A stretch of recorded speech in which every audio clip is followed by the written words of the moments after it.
Kita telah belajar tentang responsif di suatu website dengan menggunakan tag CSS sederhana. Untuk selanjutnya kita akan belajar tentang form atau input data di HTML. Kita tidak akan mempelajari semuanya, tapi beberapa contoh yang nantinya itu sebenarnya sama tentang penggunaan form-form lainnya. Kita membuat file terlebih dahulu. Di sini saya akan menggunakan nama form.html.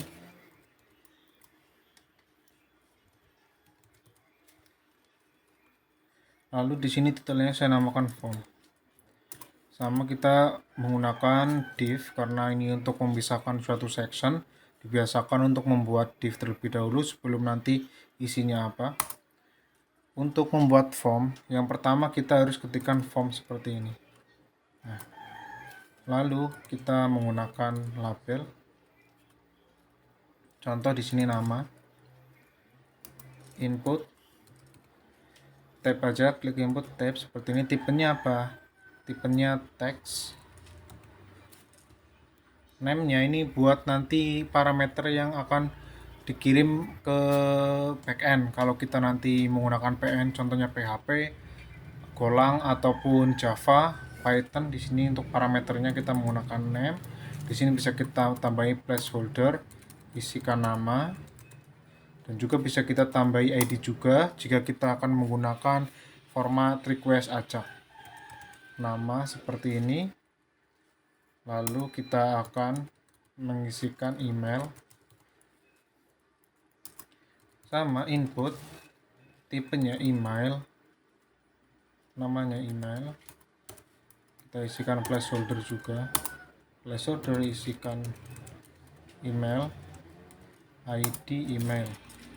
Lalu di sini kita harus membutuhkan tombol untuk submit. Kita bikin input, tipenya apa? Tipenya submit.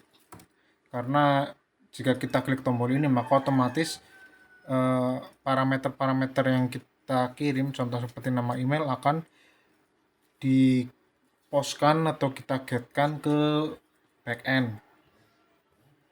Ini namanya bisa bebas kirim. Kita kasih value.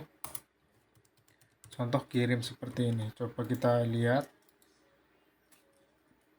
Nah, jadinya seperti ini. Nah, ini kita belum set ya formatnya post atau apa. Sebenarnya kita bisa tambahi di sini. Required maksudnya itu wajib diisi. Emailnya juga sama, required atau diwajibkan untuk diisi. Nah, kalau kita klik kirim nggak mau karena di sini harus diwajibkan untuk isi. Selain required ada juga namanya read only atau dia cuma apa? Biasanya itu dari subnya itu default kayak edit atau apa. Jadinya itu cuma read only. Kita required semua. Di sini juga bisa menggunakan tipe hidden. Seperti ini itu tidak kelihatan. Nah, kan nggak ada. Karena hidden itu biasanya buat apa namanya? Buat ID. Kalau kita edit jadi itu nggak perlu di edit lagi karena udah pasti. Jadinya inputnya di hidden tapi tetap kita submit. Ini contohnya seperti ini. Lalu di form ini ada method. Metodenya kita bisa menggunakan post atau get. Kalau post kita akan praktekkan. Kalau post coba kita isikan dulu. Nah, maka di sini dia nggak dikirim lewat URL, tapi kita kirimkan lewat langsung kayak post by API gitu, nggak lewat URL. Kalau lewat URL kita menggunakan namanya get. Metodenya get seperti ini. Maka kalau kita isikan, maka di sini akan muncul nama sama emailnya.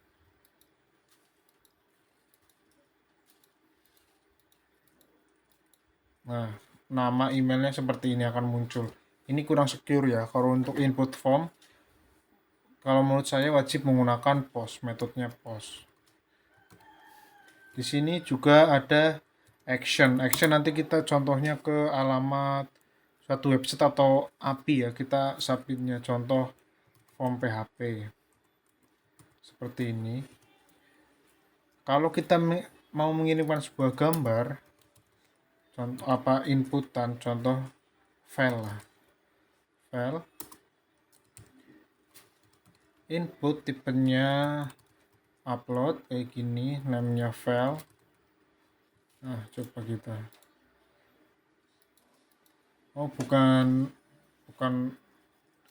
upload, ininya file, ini tipenya file. Nah, jadi kita bisa memilih dari lokal komputer kita. Sebenarnya bisa juga biar urut ke bawah, kita bisa menggunakan div seperti ini.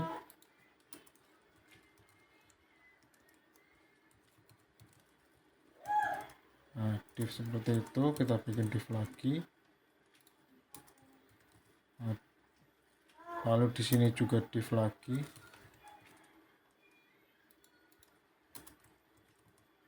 Nah, coba kita lihat hasilnya.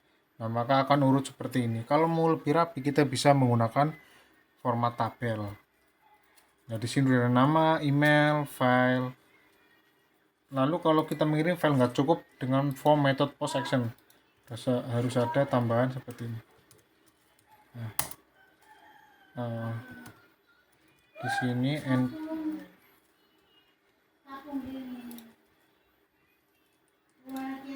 nah, kita coba menggunakan NGT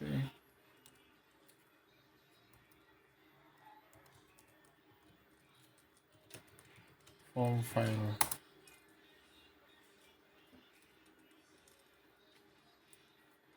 Harus ada tambahannya. Kita copy ini.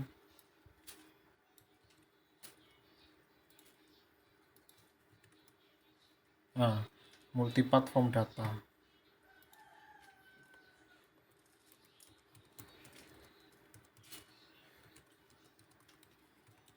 Multipath form data. Nah, harus ada tambahan seperti ini kalau ingin mengirim sebuah gambar. Ya, kurang lebih untuk form seperti ini. Nanti kita bisa lebih bagus jika menggunakan framework Bootstrap. Jadi kita nggak perlu belajar lebih jauh. Kalau untuk HTML yang penting tahu intinya seperti itu. Kalau kita mau inputnya number, ya kita pilih number. Kalau mau email seperti ini, kalau file seperti ini, kalau file ada tambahan ini agar mengindikasikan dia itu sebuah file. Kalau mau layout yang lebih bagus, nanti kita bisa menggunakan framework Bootstrap. Nanti kita akan pelajari contoh form control, tuh kan sudah bagus. Jadi kita nggak perlu lebih jauh untuk mendalami layouting sebuah form. Udah ada framework yang memudahkan kita nantinya.